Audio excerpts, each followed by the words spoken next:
வணக்கம். இன்றைய தினம் தமிழரத்தின் அரசியல் அரங்கம் என்னும் நிகழ்ச்சியில் கனடாவின் மூத்த ஊடகவியலாளரும் கனடா உதயன் பத்திரிகையின் நிறுவனரும் பிரதம ஆசிரியரும் அரசியல் ஆய்வாளருமான திரு ஆர்.என். லோகேந்திரலிங்கம் அவர்களை இன்றைய தினம் நாங்கள் தமிழரத்துடன் இணைத்துக் கொள்கின்றோம். வணக்கம்.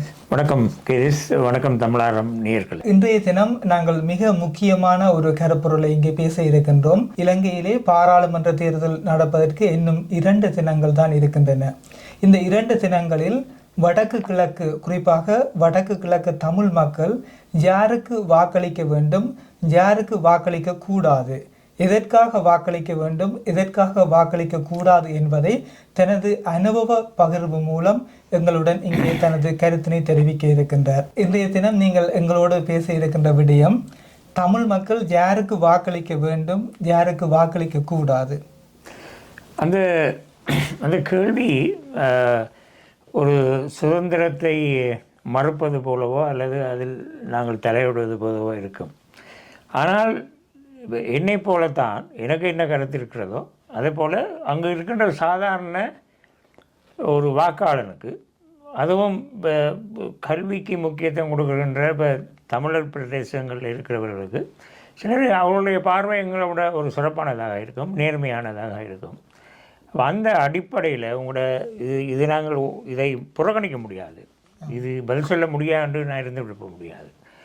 இதில் இந்த தேர்தல் என்பது தமிழர் பிரதேசத்தை, அதாவது வடக்கு கிழக்கையும் தனியாகவும், தென்னிலங்கையை தனியாகவும், முழு இலங்கையையும் முழுமையாகவும் பார்க்கின்ற ஒரு பார்வை எங்கள்கிட்ட இருக்க வேணும். இல்லாட்டி நாங்கள் குழம்பி போவோம். அந்த பார்வையின் அடிப்படையில் நான் பார்க்குறேன்னா முழு இலங்கைக்குமான ஒரு ஜனாதிபதியாக மிகவும் சிரமப்பட்டு இலங்கைக்கு உள்ளே மாத்திரமல்ல உலகின் பல வெளிநாடுகளுக்கும் பிரயாணங்களை மேற்கொண்டு இதுவரைக்கும் ஒன்றை கவனிங்க, இதுவரைக்கும் எந்த ஜனாதிபதி வேட்பாளரும் அப்படி பயணிக்கவில்லை. இது அவர்களுடைய அந்த பிரச்சார முறை, அதை இனிமேல் பலர் கடைபிடிக்கலாம். ஆனால் அந்த ஆதரவு இருக்கணும். ஆனால் மிகவும் திட்டமிட்டு மிகவும் நேர்த்தியாக செய்த பிரச்சாரம், அதாவது எதில் நாங்கள் கடுமையாக சிரத்தை எடுக்கிறோமோ, எதில் கடுமையாக நாங்கள் விசுவாசம் கொள்கிறோமோ அதில் வெற்றி அடையலாம் என்பதற்கு அனுராவினுடைய வெற்றி உதாரணம். அந்தளவு பாடுபட்டிருக்கிறார், சும்மாவே இல்லை. ஆகவே அந்த முழு இலங்கைக்குமான தேர்தலை முடிவுகளை நாங்கள் பார்த்தால் என்னை பொறுத்தளவில், அல்லது கனடாவில் இருக்கின்ற பலரது கருத்தாக இருப்பதும், ஒரு பத்திரிகையாளர் வகையிலே நான் உரையாடுகின்ற போது வர்ற பார்த்தால், இந்த இவ்வளவு கஷ்டப்பட்டு போராடி பெற்ற வெற்றி அனுராவுக்கு சார்பான ஒரு பாராளுமன்றம் அமையாவிட்டால் அது பிழைத்து போய்விடும். அது அப்போ அந்த ஒரு இதுக்கு பின்னால் லட்சக்கணக்கான மக்களுடைய தியாகம், லட்சக்கணக்கான மக்கள் தங்கள் உதவிகளை, அன்பளிப்புகளை, நேரத்தை எல்லாம் முதலிட்ட அந்த வெற்றியை ஒரு டேர்ம் என்று சொல்கிறார்களே, அவர்களுடைய அந்த ஜனாதிபதி அந்த காலப்பகுதியை அவர் கொண்டு நடத்துவதற்கு இந்த பாராளுமன்றம் உதவ வேணும் என்ற ஒரு எண்ணம் எங்கள்கிட்ட இருக்குது. அதில் ஒரு பாதிப்பும் இல்லை. அப்படி நினைக்கிறது ஒரு தமிழர்களுக்கு எதிரான கருத்து என்று ஒருவரும் நினைக்கக்கூடாது. அது அப்படி நினைக்கிறது தப்பு. ஏனென்றால் ஏன் நினைக்கக்கூடாது, நாங்கள் முன்னிருந்த ஜனாதிபதிகள், அதாவது புதுவை ரத்தினர் ஒரு கவிதை எழுதினவர் 44 வருடங்களை நாயக்க பரம்பரையை நாடாள விட்டிருந்தோம், வா அக்கா என்று ஒரு வனிதையையும் ஆளவிட்டோம், தந்தையாம் தனிப்பெரிய தலைவரையும் அனுப்பி வைத்தோம், எந்த துயர் மாறியதா இல்லை. அவர் அப்போ எழுதுகிறார். பண்டாநாயக்கா டட்லிசை நாயக்கா பரம்பரையை அனுப்பிவிட்டோம், வனிதையை ஸ்ரீமாவை அனுப்பி வைத்தோம், தந்தையாம் தனிப்பெரிய தலைவரையும் அனுப்பி வைத்தோம், இந்த தமிழர்கிட்ட பிரச்சனையும் தீரவும் இல்லை, சிங்கள பிரச்சனையும் தீரலன்னு அவர் சொல்கிறார். அப்போ இடதுசாரியாக இருந்தவர். அப்போ அந்த நிலை இன்றைக்கு மோசமாக போச்சு. இன்றைக்கு பாருங்கள், அந்த நேரம் அவருக்கு வந்த அந்த 4 வரி கவிதை இப்போ 1000 கவிதைகள் எழுதலாம். ஒவ்வொரு அரசியல்வாதியை பற்றியும் எழுதலாம் நாங்கள். இந்த நிலையில் தமிழ் மக்கள் தமிழ் பிரதிநிதிகளுக்கு வாக்களிக்க வேண்டுமா அல்லது அனுராக்கு வாக்களிக்க வேண்டுமா? இல்லை, அது அவர்களுக்குரிய சுதந்திரம்.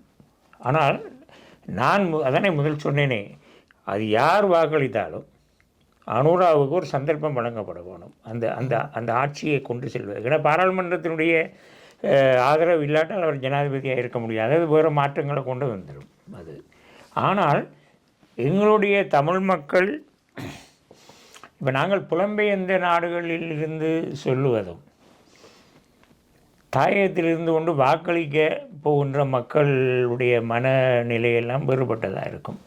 ஆனால் அங்கேயும் ஒரு தூய்மையான அரசியல் இருக்கிறதா என்பது கேள்விக்குறியாக இருக்கிறது. இல்லாட்டால் நீங்கள் யோசிச்சு பாருங்கள், இவ்வளவு பேர் எத்தனை நூற்றுக்கணக்கானவர்கள் போட்டியிடுகிறார்கள். ஒவ்வொரு சின்னம், ஒவ்வொரு வர்ணம், கட்சி இல்லை, ஒவ்வொரு சுயேட்சை குழு என்று சொல்லி. ஆகவே இது ஒரு முடிவெடுக்க முடியாத ஒரு தேர்தல் பிரச்சாரங்கள் அங்கே நடைபெற்று கொண்டிருக்கிறது. ஆகவே அது ஒரு சிக்கல் இருக்குது அதுகளுக்குள்ள. அதுகளுக்கு பின்னால் மர்மம் இருக்கிறது, அவைகளுக்கு பின்னால் களவு இருக்கிறது. அப்படியானால் தமிழ் மக்கள் இப்போ தமிழ் கட்சிகளுக்கு வாக்களிப்பதாக இருந்தால் பிரதான கட்சிகளுக்கு வாக்களிக்க வேண்டுமோ அல்லது அர்ஜுனா போன்ற சுயேட்சை குழுக்களாக இறங்கியிருப்பவர்களுக்கு வாக்களிக்க வேண்டும்? இல்லை, ஒரு சந்தர்ப்பம் இந்த முறை கிடைச்சிருக்கிறேன்னா, முன்னைய போல் கட்சிகள் என்ற இது மக்களை சிந்திக்கப்படாமல் அந்த கட்சிக்கு வாக்களித்த காலம் இருந்தது. இப்போ நீங்கள் சொன்ன மாதிரி திறமையானவர்களை, நேர்மையானவர்களை கவனித்து வாக்களிக்கலாம். அதில் நான் பெயர் குறிப்பிட்டு சொல்லல அதனால். ஆனால் எண்ணற்ற பெயர்கள் இருக்கலாம். இல்லை, நிச்சயமாக மக்களுக்கு ஒரு தெளிவான ஒரு கருத்தை சொல்ல வேண்டும் என்னவென்றால், நீங்கள் கடந்த ஒரு ஜனாதிபதி தேர்தலில் கூட ஒரு தீர்க்க தரிசனத்தை வெளியிட்டிருந்தீர்கள். அனுரா தான் ஜனாதிபதியாக அவரை விமான நிலையத்துக்கு சென்று வரவேற்க சென்றது. அப்போது நீங்கள் அந்த கருத்தை வெளியிட்டிருந்தீர்கள். அவர் வந்தால் இலங்கைக்கு ஒரு நல்ல விடிவு காலம், நல்ல ஒரு முன்னேற்றம் ஏற்படும். இல்லை, அது இல்லை, உங்களுக்கும் தெரிந்த விஷயம். ஏனென்றால் நாங்கள் இவ்வளவு காலமும் ஜனாதிபதிகளாக இருந்த நாயக்க பரம்பரை, ராஜபக்ஷ பரம்பரை, ரணில் போன்றதை விட இவர் ஒரு ஆள் சரி, இவருக்கு ஒரு சந்தர்ப்பம் கொடுத்து பார்ப்போமையா. ஆனால் இப்போ இலங்கையிலே தமிழ் மக்கள் சார்ந்து பிரதிநிதிகளாக செயற்படும் அரசியல்வாதிகள் அனுராக்கு ஆதரவு தெரிவிக்கவில்லை. இல்லை, அவர்கள் தெரிவிக்காவிட்டாலும் அவர்களில் பெரும்பாலானவர்கள் நான் முன்னர் குறிப்பிட்ட ஜனாதிபதிகளோடு தான் அதிகமான உறவு வைத்திருந்தார்கள். மற்ற இவர் ஒரு சாதாரணவர் தானே. இவர் ஒரு சாதாரண இவர் ஒரு செல்வந்த குடும்பத்தைச் சேர்ந்தவரா?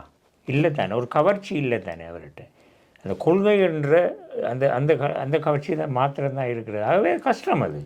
ஏன்னா சுமந்திரன் போன்றவர்கள் மிக எளிதில் இவருக்கு ஆதரவு வழங்க மாட்டார்கள். அவர்கள் மஹிந்த ராஜபக்சவையும் காப்பாற்றினார் சுமந்திரன், ரணில் விக்ரமசிங்கவையும் காப்பாற்றினார்.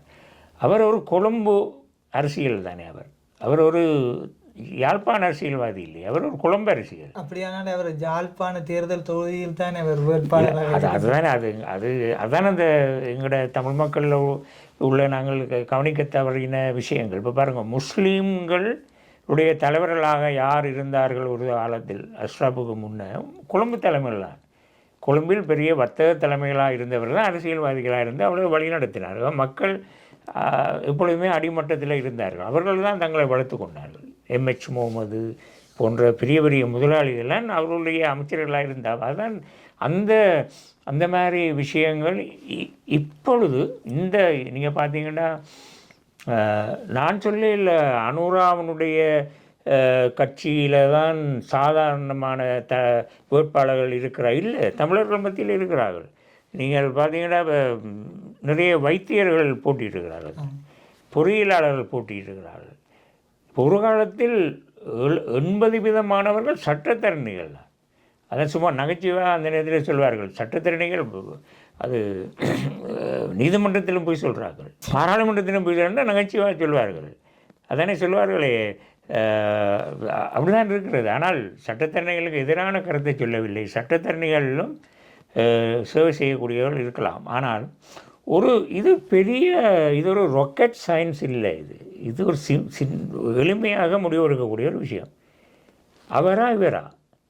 இப்போ எங்களுக்கு தமிழர் பிரதேசங்களில் நல்ல சாய்ஸ் இருக்குது.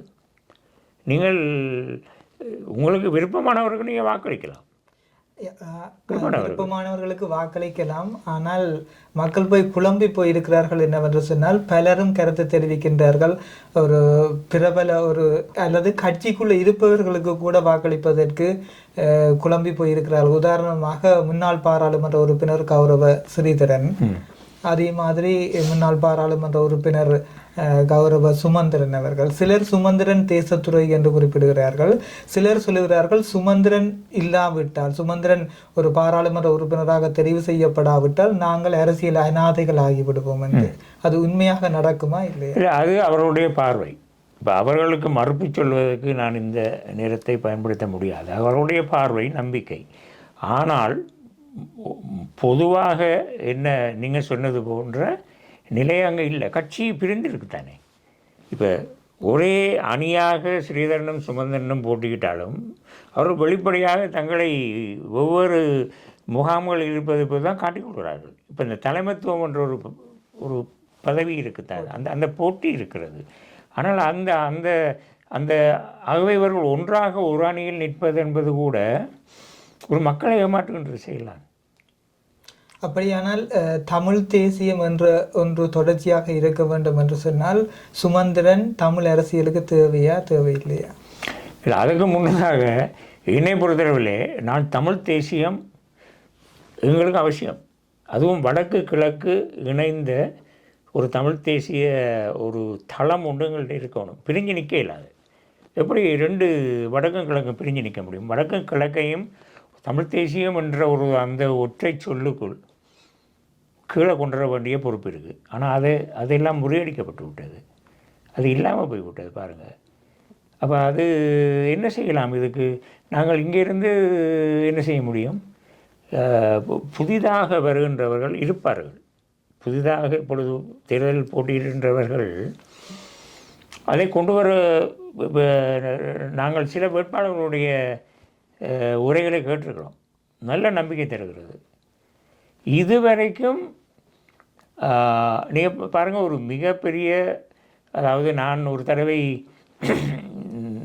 இங்கே உள்ள ஒரு கூட்டத்தில் பேசிய பொழுது விக்னேஸ்வரன் அவர்கள் ஒரு நல்ல அரசியல்வாதியாக தெரிந்த ஒரு காலத்திலே நான் சொன்னேன், தமிழ், அதாவது எங்களுடைய தமிழர் பிரதேசத்திலே அவர் தான் ஒரு சிறந்த தலைவராக விளங்கு. ஆனால் அவர் அண்மையில் என்ன சொல்கிறார், நான் சாராய அந்த தவறனைக்கு கடிதம் கொடுத்தது உண்மைதான் என்றால் அவர் எவ்வளோ கீழே இறங்கிட்டார். கூடுதலாக இலங்கையில் நடக்கின்ற விடயம் பார் பெர்மிட் எடுத்துக்கொண்டு அதுக்கு கோடிக்கணக்காக சம்பாதிப்பது. ஒரு இந்த அரசியல் எங்களுக்கு தேவை இல்லையே. இந்த அரசியல் அமுதலிங்கம் காலத்தில் இருந்ததா? இல்லை. செல்வநாயகம் காலத்தில் இருந்ததா? இல்லை. அது என்ன அது இப்போ மாத்திரம்? அதை ஏன் ஒரு நீதியரசராக இருந்தவர் அதை மறுத்திருக்க முடியாது? இறுதியாக நான் உங்களிடம் கேட்க இருக்கின்ற கேள்வி, சுயேட்சை குழுக்களாகவும் பிரதான கட்சிகளாகவும் தமிழ் வேட்பாளர்கள் போட்டியிடுகின்றார்கள். பிரதானமாக முன்னாள் பாராளுமன்ற உறுப்பினர் சிவஞானம் ஸ்ரீதரன், முன்னாள் பாராளுமன்ற உறுப்பினர் சுமந்திரன் போன்றோரும், அதே நேரம் தமிழ் காங்கிரஸில் போட்டியிடுகின்ற முன்னாள் பாராளுமன்ற உறுப்பினர்களான கஜேந்திரகுமார் மற்றும் சட்டத்திரணி சுபாஷ் ஆகியோர் அதில் போட்டியிடுகின்றார்கள். அதை தவிர சுயேட்சை குழுக்களாக போட்டியிடுகின்றார்கள். இதில் யாரை தெரிவு செய்தால் நமது தமிழ் பிரதேசம் பாதுகாக்கப்பட வேண்டும் என்று சொன்னால் யாரை தெரிவு செய்வது மிக உசிதமான ஒன்றாக இருக்கும் என்று நீங்கள் நினைக்கின்றீர்கள்? இப்போ எங்களுடைய இப்போ நீண்டகால அவதானிப்பில் இப்போ கஜேந்திரன் இப்போ சைக்கிள் சின்னத்தில் போட்டுக்கின்ற கஜேந்திரன் என்கின்ற அந்த பாராளுமன்ற அந்த வேட்பாளரை நான் கொஞ்சம் கவனித்த வகையில் அவர் நிறைய போராடி இருக்கிறார். வடக்கிலிருந்து கிழக்கு வரைக்கும் பயணித்து நிறைய அடி வாங்கி வேதனைகளை அனுபவம். அவர் ஒரு தடவை அவரை மீண்டும் பாராளுமன்றத்தில் அதுக்காக நாங்கள் யாழ்ப்பாணத்திலிருந்து பிரயோசனம் இல்லாதவர்கள், எந்தவித போராட்டத்திலும் பங்கு பெற்றாதவரெல்லாம் அவர்கள் அப்படி அனுப்பப்பட இல்லை. கஜேந்திரன் போகலாம். ஸ்ரீதரன் கூட மீண்டும் ஒரு சந்தர்ப்பம் கொடுப்பது தவறில்லை. ஏன்னா அவர் தனியாக இருந்தால் அவர் இன்னும் நல்லா வேலை செய்வார். அப்படியானால் சுமந்திரன் பாராளுமன்றம் செல்ல வேண்டுமா என்பது செல்லக்கூடாது.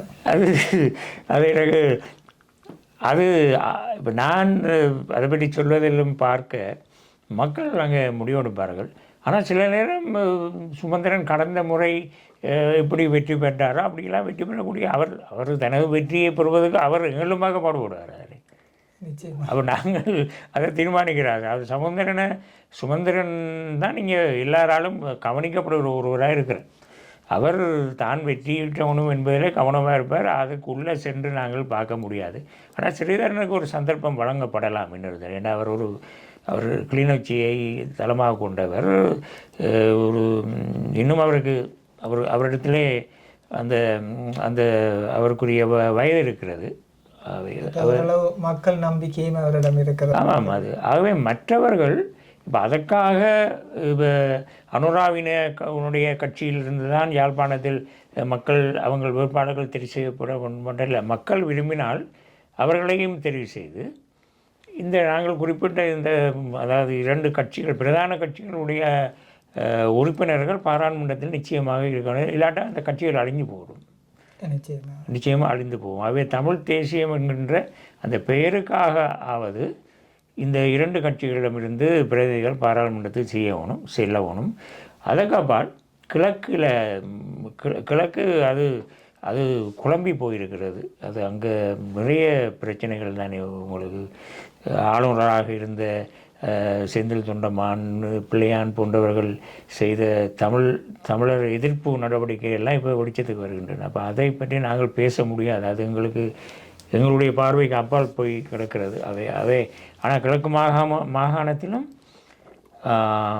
நல்ல நேர்மையான பாராளுமன்றத்தில் குரல் கொடுக்கக்கூடிய அரசியல்வாதிகள் அங்கே வரணும்.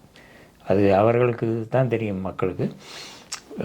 இறுதியாக நான் சொல்வேன், அதனால் இந்த முழு இலங்கைக்குமான ஒரு நன்மை பயக்கக்கூடிய ஒரு முடிவு ஒரு என்ன தேவை இருக்கின்றால் பாராளுமன்றத்தில் அனுராவுக்கு ஆதரவான பாராளுமன்றமாக அது அமைய வேணும். அங்கே அவரோடு ஒத்துழைக்க வேண்டிய அவசியம் இல்லை. அவரை விமர்சிக்கக்கூடிய தமிழ் பிரதிநிதிகள் இருக்கணும்.